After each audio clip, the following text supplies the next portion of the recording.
ਸਾਰਿਆਂ ਨੂੰ ਸਤਿ ਸ਼੍ਰੀ ਅਕਾਲ। ਸਵਾਗਤ ਹੈ ਤੁਹਾਡਾ ਸੰਦੀਪ ਸਿੰਘ ਕਲਾਸਿਸ ਦੇ ਵਿੱਚ। ਅੱਜ ਦੀ ਇਸ ਵੀਡੀਓ ਦੇ ਵਿੱਚ ਆਪਾਂ ਸਾਇੰਸ ਦਾ ਲੈਕਚਰ ਨੰਬਰ 5 ਲੈ ਕੇ ਆਏ ਹਾਂ, ਠੀਕ ਹੈ। ਸੋ ਜਿਹਦੇ ਵਿੱਚ ਆਪਾਂ ਹੀਟ ਦੇ ਬਾਰੇ ਪੜ੍ਹਾਂਗੇ, ਕੰਡਕਟਰ ਔਰ ਇਨਸੂਲੇਟਰਸ ਦੇ ਬਾਰੇ ਪੜ੍ਹਾਂਗੇ, ਠੀਕ ਹੈ। ਬੇਸਿਕ, ਕਿਉਂਕਿ ਬੇਸਿਕ ਕੁਐਸਚਨ ਪੁੱਛੇ ਜਾਂਦੇ ਨੇ, ਹੈ ਨਾ। ਅਤੇ ਇਹਦੇ ਵਿੱਚ ਜਿੰਨੇ ਵੀ ਆਪਾਂ ਪੁਆਇੰਟ ਪੜ੍ਹਾਂਗੇ, ਅਤੇ ਬਹੁਤ ਛੋਟੀ ਵੀਡੀਓ ਹੈ, ਠੀਕ ਹੈ, ਪਰ ਬੜੀ ਇਫੈਕਟਿਵ ਹੈ। ਅਤੇ ਤੁਸੀਂ ਮੈਨੂੰ ਉਮੀਦ ਹੈ ਤੁਸੀਂ ਜ਼ਰੂਰ ਅਖੀਰ ਤੱਕ ਜਿਹੜਾ ਵੀਡੀਓ ਦੇ ਨਾਲ ਬਣੇ ਰਹੋਗੇ। ਅਤੇ ਕੁਐਸਚਨ ਇਹਦੇ ਵਿੱਚੋਂ 1-2 ਨੰਬਰ ਦੇ ਕੁਐਸਚਨ ਬਣ ਜਾਂਦੇ ਨੇ ਹਮੇਸ਼ਾ, ਠੀਕ ਹੈ। ਸੋ ਵੀਡੀਓ ਸ਼ੁਰੂ ਕਰਨ ਤੋਂ ਪਹਿਲਾਂ ਮੈਂ ਕਹਾਂਗਾ ਜੋ ਇਸ ਚੈਨਲ 'ਤੇ ਨਵੇਂ ਆਏ ਨੇ ਉਹ ਚੈਨਲ ਨੂੰ ਸਬਸਕ੍ਰਾਈਬ, ਲਾਈਕ ਔਰ ਸ਼ੇਅਰ ਜ਼ਰੂਰ ਕਰਿਓ। ਬੈਲ ਆਈਕਨ ਵੀ ਜ਼ਰੂਰ ਪ੍ਰੈਸ ਕਰਿਓ ਤਾਂ ਕਿ ਆਉਣ ਵਾਲੇ ਸਮੇਂ 'ਚ ਜਦੋਂ ਵੀ ਮੈਂ ਕੋਈ ਵੀਡੀਓ ਅਪਲੋਡ ਕਰਾਂ ਉਸ ਦੀ ਜਿਹੜੀ ਜਾਣਕਾਰੀ ਹੈ ਤੁਹਾਨੂੰ ਸਭ ਤੋਂ ਪਹਿਲਾਂ ਮਿਲ ਸਕੇ। ਸੋ ਆਪਾਂ ਹੁਣ ਵੀਡੀਓ ਦੀ ਸ਼ੁਰੂਆਤ ਕਰਦੇ ਹਾਂ। ਮੈਂ ਕਹਾਂਗਾ ਕਿ ਤੁਸੀਂ ਪਲੀਜ਼ ਜਦੋਂ ਵੀਡੀਓ ਦੇਖਦੇ ਹੋ, ਅਗਰ ਤੁਹਾਨੂੰ ਵੀਡੀਓ ਪਸੰਦ ਆਉਂਦੀ ਹੈ, ਲਾਈਕ ਦਾ ਬਟਨ ਜ਼ਰੂਰ ਦਬਾਇਆ ਕਰੋ, ਕਿਉਂਕਿ ਕਈ ਵਾਰ ਮੈਂ ਦੇਖਿਆ ਹੈ ਕਿ ਕਈ ਜਣਿਆਂ ਨੇ ਵੀਡੀਓ ਦੇਖੀ ਹੁੰਦੀ ਹੈ ਪਰ ਜਿਹੜਾ ਲਾਈਕ ਹੈ ਉਹ ਨਹੀਂ ਕਰਦੇ ਤੁਸੀਂ, ਹੈ ਨਾ। ਸੋ ਤੁਸੀਂ ਲਾਈਕ, ਅਗਰ ਤੁਹਾਨੂੰ ਵੀਡੀਓ ਨਹੀਂ ਵੀ ਪਸੰਦ ਆਈ ਤਾਂ ਵੀ ਤੁਸੀਂ ਜ਼ਰੂਰ ਕਮੈਂਟ ਕਰਕੇ ਜ਼ਰੂਰ ਦੱਸਿਆ ਕਰੋ, ਕੋਈ ਸੁਜੈਸ਼ਨ ਜ਼ਰੂਰ ਦਿਆ ਕਰੋ, ਠੀਕ ਹੈ। ਸੋ ਆਪਾਂ ਹੁਣ ਵੀਡੀਓ ਦੀ ਸ਼ੁਰੂਆਤ ਕਰਦੇ ਹਾਂ। ਦੇਖੋ ਹੀਟ ਦੇ ਬਾਰੇ ਆਪਾਂ ਪੜ੍ਹਾਂਗੇ, ਠੀਕ ਹੈ। ਇਹਦੇ ਵਿੱਚੋਂ ਜੋ ਵੀ ਮੈਂ ਇਹਦੇ ਵਿੱਚ ਪੁਆਇੰਟਸ ਜਿਹੜੇ ਮੈਂ ਬਣਾਏ ਨੇ ਇਹ ਸਾਰੇ ਇੰਪੋਰਟੈਂਟ ਨੇ, ਠੀਕ ਹੈ। ਸੋ ਆਪਾਂ ਸਿਰਫ ਉਹਨਾਂ ਦੇ ਬਾਰੇ ਹੀ ਗੱਲ ਕਰਾਂਗੇ, ਠੀਕ ਹੈ। ਸੋ ਦੇਖੋ ਇਹਦੇ ਵਿੱਚ ਜੋ ਸਾਡਾ ਪਹਿਲਾ ਪੁਆਇੰਟ ਹੈ, ਸੋ ਹੀਟ ਦੇ ਬਾਰੇ ਤਾਂ ਸਾਨੂੰ ਪਤਾ ਹੀ ਹੈ ਨਾ, ਹੀਟ ਕੀ ਹੁੰਦੀ ਹੈ, ਠੀਕ ਹੈ। ਸੋ ਇਹਦੇ ਵਿੱਚ ਜਿਹੜਾ ਪਹਿਲਾ ਸਾਡੇ ਕੋਲ ਕੁਐਸਚਨ ਬਣਦਾ ਜਾਂ ਪੁਆਇੰਟ ਬਣਦਾ, ਠੀਕ ਹੈ, ਉਹ ਹੈ ਕਿ measure of the hotness of object is its temperature which is measured by thermometer, ਠੀਕ ਹੈ। ਮਤਲਬ ਜਿਹੜੀ ਵੀ ਕੋਈ ਵੀ ਜਿਹੜਾ ਆਬਜੈਕਟ ਹੈ, ਜਿਹੜੀ ਉਹਦੀ ਗਰਮਾਹਟ ਹੈ ਉਹਦੇ ਅੰਦਰ, ਠੀਕ ਹੈ, ਉਹ ਤਾਂ ਅਸਲ ਦੇ ਵਿੱਚ ਇੱਕ ਉਹਦਾ ਟੈਂਪਰੇਚਰ ਹੁੰਦਾ ਹੈ ਆਪਣਾ, ਠੀਕ ਹੈ। ਅਤੇ ਉਹਨੂੰ ਉਸ ਨੂੰ ਮੈਜਰਡ ਕਿਹਦੇ ਨਾਲ ਕਰਦੇ ਹਾਂ? ਥਰਮਾਮੀਟਰ ਨਾਲ। 2 ਤਰ੍ਹਾਂ ਦੇ ਥਰਮਾਮੀਟਰ ਹੁੰਦੇ ਨੇ, ਇਹਦੇ ਵਿੱਚੋਂ ਕੁਐਸਚਨ ਹਮੇਸ਼ਾ ਪੁੱਛਿਆ ਜਾਂਦਾ ਕਈ ਵਾਰ। There are 2 types of thermometer, ਠੀਕ ਹੈ। ਪਹਿਲਾ ਥਰਮਾਮੀਟਰ ਹੁੰਦਾ ਜੀ ਕਲੀਨਿਕਲ, ਠੀਕ ਹੈ, ਕਲੀਨਿਕਲ ਥਰਮਾਮੀਟਰ, ਅਤੇ ਦੂਸਰਾ ਲੈਬੋਰਟਰੀ ਥਰਮਾਮੀਟਰ, ਠੀਕ ਹੈ। ਹੁਣ ਇਹਦੇ ਵਿੱਚ ਦੇਖੋ ਕੁਐਸਚਨ ਕਿਵੇਂ ਪੁੱਛੇ ਜਾਂਦੇ ਨੇ। ਦੇਖੋ ਜਿਹੜਾ ਪਹਿਲਾ, ਦੇਖੋ ਇਹਨਾਂ ਸਾਨੂੰ ਪਤਾ ਲੱਗ ਗਿਆ ਕਿ 2 ਤਰ੍ਹਾਂ ਦੇ ਥਰਮਾਮੀਟਰ ਹੁੰਦੇ ਨੇ, ਕਲੀਨਿਕਲ ਅਤੇ ਲੈਬੋਰਟਰੀ, ਠੀਕ ਹੈ। ਹੁਣ ਆਪਾਂ ਪਹਿਲਾ ਪੁਆਇੰਟ ਪੜ੍ਹਾਂਗੇ। ਦੇਖੋ the thermometer that measures our body temperature is called clinical thermometer. So ਜਿਹੜਾ ਟੈਂਪਰੇਚਰ, ਜਿਹੜਾ ਥਰਮਾਮੀਟਰ ਸਾਡੇ ਬੋਡੀ ਦਾ ਟੈਂਪਰੇਚਰ ਜਿਹੜਾ ਫਾਈਂਡ ਕਰਦਾ, ਮੈਜਰ ਕਰਦਾ, ਉਹ ਕਲੀਨਿਕਲ ਥਰਮਾਮੀਟਰ ਹੁੰਦਾ, ਠੀਕ ਹੈ। A clinical thermometer reads temperature from 35 degree Celsius to 42 degree Celsius. ਦੇਖੋ ਇਹ ਇੰਪੋਰਟੈਂਟ ਆ, ਠੀਕ ਹੈ। ਇਹ ਕਈ ਵਾਰ ਰੇਂਜ ਪੁੱਛ ਲੈਂਦੇ ਆ ਉਹ, ਠੀਕ ਹੈ, ਕਿ ਜਿਹੜਾ ਨੋਰਮਲ ਟੈਂਪਰੇਚਰ ਆ, ਨੋਰਮਲ ਕਹਿ ਲਓ ਬੋਡੀ ਜਿਹੜੀ ਉਹਨੂੰ ਉਹਦਾ ਜਿਹੜਾ ਟੈਂਪਰੇਚਰ ਜਦੋਂ ਰੀਡ ਕਰਦੇ ਹਾਂ, ਠੀਕ ਹੈ, ਤਾਂ ਉਹਦੇ ਵਿੱਚ ਇਹਦੀ ਰੇਂਜ ਕਿੰਨੀ ਹੁੰਦੀ ਹੈ ਥਰਮਾਮੀਟਰ ਦੀ, ਠੀਕ ਹੈ। ਸੋ ਤੁਸੀਂ ਯਾਦ ਰੱਖਣਾ ਆ ਕਿ 35 degree Celsius to 42 degree Celsius, ਠੀਕ ਹੈ, ਜਿਹੜਾ ਉਹ ਮੈਜਰ ਕਰ ਲੈਂਦਾ, ਠੀਕ ਹੈ। ਹੁਣ ਅਗਲਾ ਆ ਜਾਂਦਾ ਜੀ to measure temperature of other objects. ਹੁਣ ਕੁਛ ਹੋਰ ਵੀ ਆਬਜੈਕਟ ਨੇ ਇਨਸਾਨ ਦੀ ਬੋਡੀ ਤੋਂ ਇਲਾਵਾ, ਠੀਕ ਹੈ। ਜਦੋਂ ਅਸੀਂ ਉਹਨਾਂ ਦਾ ਟੈਂਪਰੇਚਰ ਜਦੋਂ ਅਸੀਂ ਮੈਜਰ ਕਰਦੇ ਹਾਂ, ਉਹ ਕਿਹੜੇ ਥਰਮਾਮੀਟਰ ਨਾਲ ਮੈਜਰ ਕਰਦੇ ਹਾਂ? ਲੈਬੋਰਟਰੀ ਥਰਮਾਮੀਟਰ ਦੇ ਨਾਲ, ਠੀਕ ਹੈ।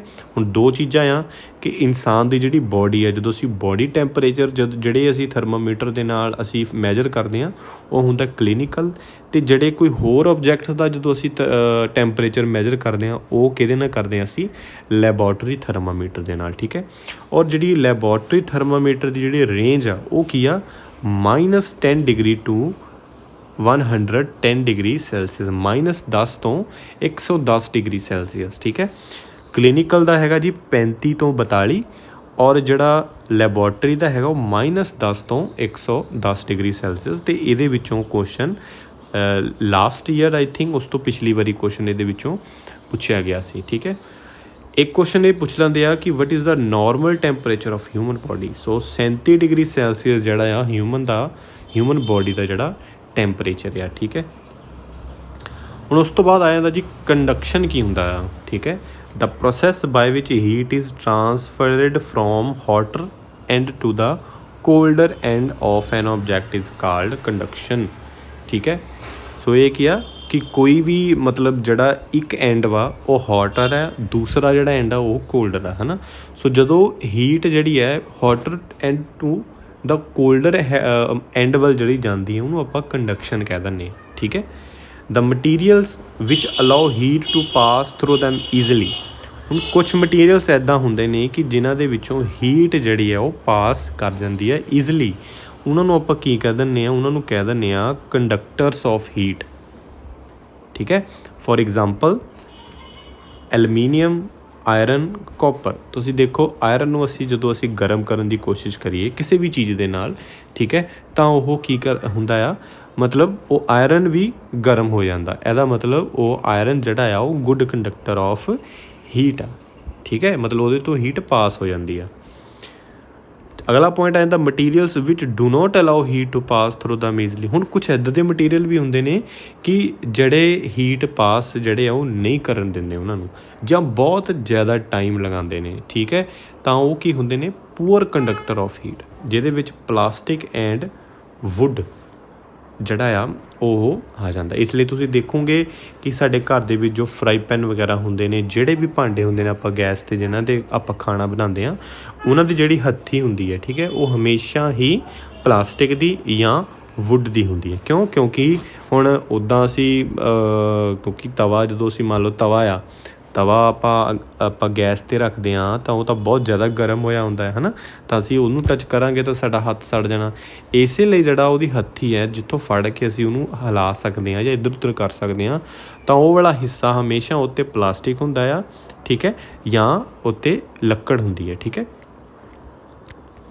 ਉਸ ਤੋਂ ਅੱਗੇ ਆ ਜਾਂਦਾ ਜੀ dark coloured objects absorb more heat than light colour object.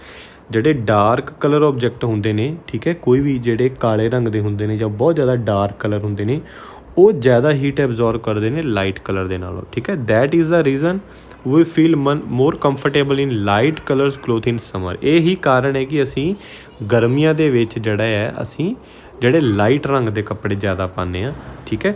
ਤੁਸੀਂ ਘਰ ਦੇ ਵਿੱਚ ਦੇਖਿਆ ਹੋਣਾ, ਅਗਰ ਅਸੀਂ ਗਰਮੀਆਂ ਦੇ ਵਿੱਚ ਕੋਈ ਕਾਲੇ ਰੰਗ ਦਾ ਕੱਪੜਾ ਪਾ ਜਾਈਏ ਤਾਂ ਸਾਡੇ ਘਰ ਦੇ ਬੋਲਣ ਲੱਗ ਜਾਂਦੇ ਆ ਵੀ ਇੰਨੀ ਗਰਮੀ ਹੈ ਅਤੇ ਤੂੰ ਕਾਲੇ ਰੰਗ ਦਾ ਕੱਪੜਾ ਪਾ ਲਿਆ, ਹੈ ਨਾ। ਸੋ ਇਹ ਕਾਰਨ ਹੁੰਦਾ ਕਿ ਗਰਮੀ ਦੇ ਵਿੱਚ ਜਿਹੜਾ ਡਾਰਕ ਕਲਰਸ ਹੁੰਦੇ ਨੇ ਉਹ ਹੀਟ ਐਬਜ਼ੋਰਬ ਕਰਦੇ ਨੇ, ਇਸ ਲਈ ਜਦੋਂ ਅਸੀਂ ਲਾਈਟ ਕਲਰ ਪਾਉਂਦੇ ਹਾਂ ਗਰਮੀਆਂ ਦੇ ਵਿੱਚ, ਠੀਕ ਹੈ। Woollen clothes keep us warm during winter, ਠੀਕ ਹੈ। It's because wool is poor conductor of heat and it has trapped in between the fibres. ਇਸ ਲਈ ਅਸੀਂ ਗਰਮੀਆਂ ਦੇ ਵਿੱਚ ਦੇਖੋ ਸਰਦੀਆਂ ਦੇ ਵਿੱਚ ਸਾਨੂੰ ਠੰਡ ਲੱਗਦੀ, ਸਾਨੂੰ ਗਰਮਾਹਟ ਦੀ ਲੋੜ ਹੁੰਦੀ ਹੈ, ਉਦੋਂ ਅਸੀਂ ਕੀ ਆ ਵੁਲਨ ਕਲੋਥਸ ਪਾਉਂਦੇ ਹਾਂ।